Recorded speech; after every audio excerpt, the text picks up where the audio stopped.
this, like, the courtroom is a very sterile place. It's like I walked in and I could feel the weight of what was going to happen that day. And I remember I sat down and I looked back at my husband and my children and immediately just felt a level of sorrow I never want to feel again. Like, how could I have done this? How could I have brought us here? And I also felt this feeling of, I knew that it was going to be a long time before we were back together again the way that we had been. The judge gave me a chance to get up and apologize and do my thing, which I did. And I remember he said, "Miss Lauder, I'm sentencing you to 84 months in federal prison, which is 7 years. You'll be a mother again someday." And I remember looking at him and thinking, oh, no, you didn't. Like, you were not taken away. Like, you do not do that. You don't get to decide when and if I'm a mother. Like, you might be able to separate me from my children, but I'm still a mother.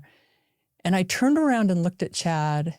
And then the judge said, "I want the U.S. Marshals to take her into custody today," which is unusual for a white-collar charge, right? Yeah, normally you could self-surrender. Yeah, it would have been it. And so, and even the prosecutor got up and said, "We're not asking for that."